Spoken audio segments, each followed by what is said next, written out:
The Las Vegas Raiders have made a smart move. They've finally gone out and strengthened their defensive tackle spot.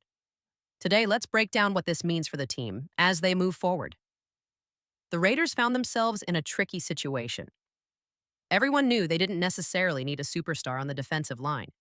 They needed depth, more guys who could rotate in, make plays, and keep the defense strong all game long. And now they've made a big step in that direction. The team used one of their picks to grab Tonka Hemingway, a defensive tackle from South Carolina. And let me tell you, and this guy's interesting, I just spent about 30 minutes diving into his tape, and I liked what I saw. Hemingway caught my eye earlier, too, back when he showed out at the Shrine Bowl. During those one-on-one drills with offensive linemen, he flashed a variety of pass rush moves, not something you see every day from a defensive tackle. Here's something even cooler. Most defensive tackles don't use spin moves. It's just not built into their game. But Hemingway, he's different. He's got that quickness and creativity that makes him stand out.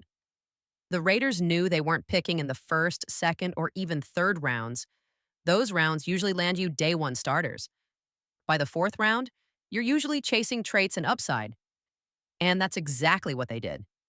First, they grabbed a giant, super fast wide receiver out of Tennessee. And then they went and got Hemingway, a guy loaded with raw talent. After watching more of his film, it's clear. Tonka Hemingway has real pass rush potential. He's not just another body. He's a project with serious upside if developed the right way. Now, let's be honest. No one knows for sure if Tonka Hemingway will become a long-term piece for the Raiders. Will he turn into someone as good as Adam Butler? Maybe, maybe not. Developing defensive tackles is tricky.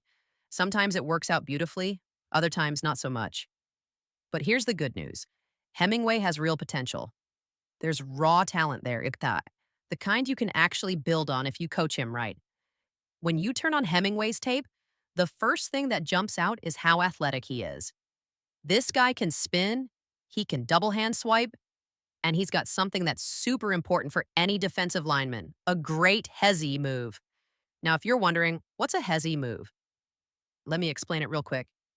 Think about it like this. It's the very first move a defender makes after getting out of his stance.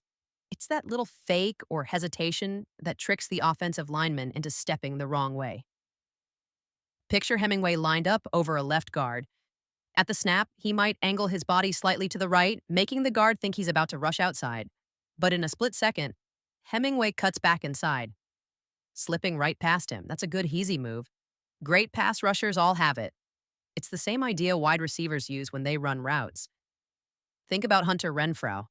When he runs a quick 5-yard in-and-out route, he doesn't just run straight and cut.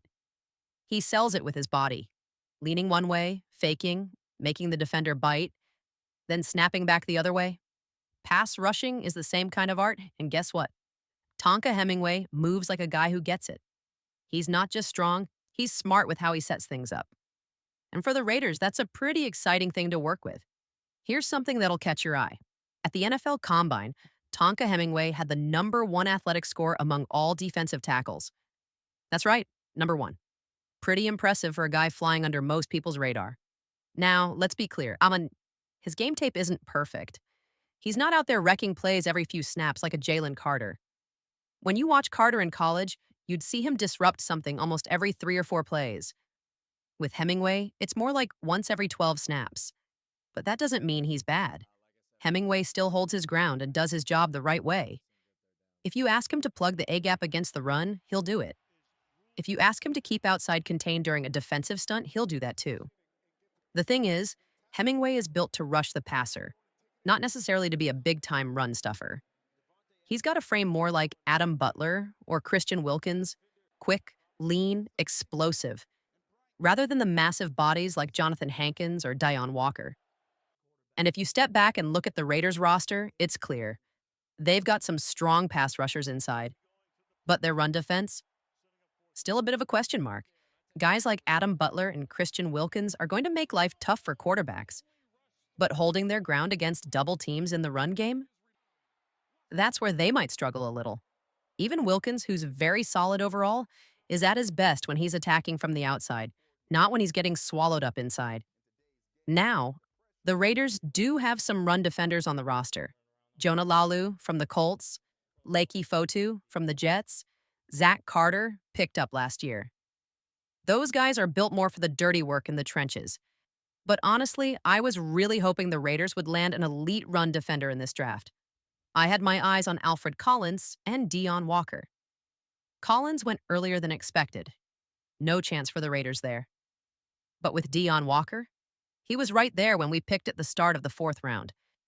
Instead, the Raiders grabbed wide receiver Dante Thornton Jr., and just one pick later, boom, the Buffalo Bills snagged Dion Walker. And if there's one thing we know, Buffalo knows how to draft championship caliber players. The Bills taking Dion Walker honestly tells me a lot. Buffalo knows how to find good players, and if they liked Walker enough to grab him, I think he's going to turn out really solid. I still really wanted the Raiders to grab a pure run defender, but hey, the draft isn't over. There's still time to pivot and find that guy. For now, though, the Raiders brought in someone with real pass rush upside, and that's Tonka Hemingway. And here's the thing. By the time you get to the fourth round, you're not picking sure thing starters anymore. You're betting on guys you can develop. You can either go after a guy like Hemingway, who didn't have monster college stats, or swing for someone who flashes traits and hope they turn into something bigger. Just look at Hemingway's numbers.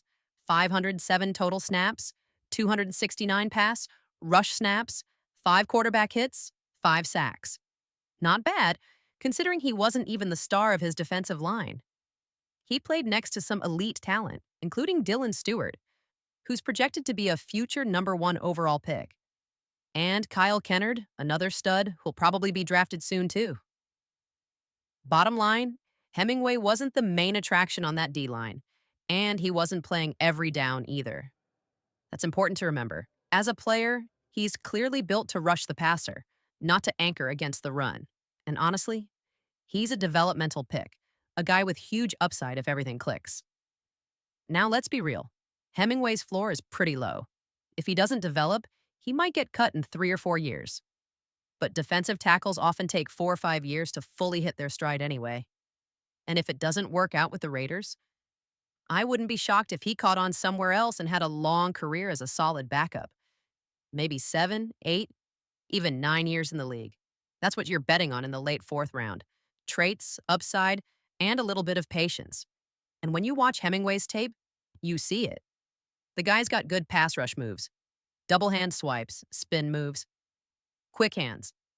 He's got all the tools you want to work with. One last thing. The Raiders using their first defensive line pick this late tells me something. It shows they feel pretty comfortable with their D-line unit. There were plenty of good defensive ends available earlier, even in the third round, and they didn't jump at them. They like what they have. And now they're adding upside pieces to the mix. I'm trying to remember. I think it was the Bills who took Landon Jackson too, right? Don't quote me on that, but man, the Bills know how to draft. They grabbed Dion Walker, and I'm pretty sure they got Landon Jackson in the third round too. As for the Raiders, they clearly feel comfortable with what they have at defensive end. Malcolm Kuntz, Tyree Wilson, and of course Max Crosby. That's a strong 3-man rotation. Plus, there are a few more names to keep an eye on. Andre Carter.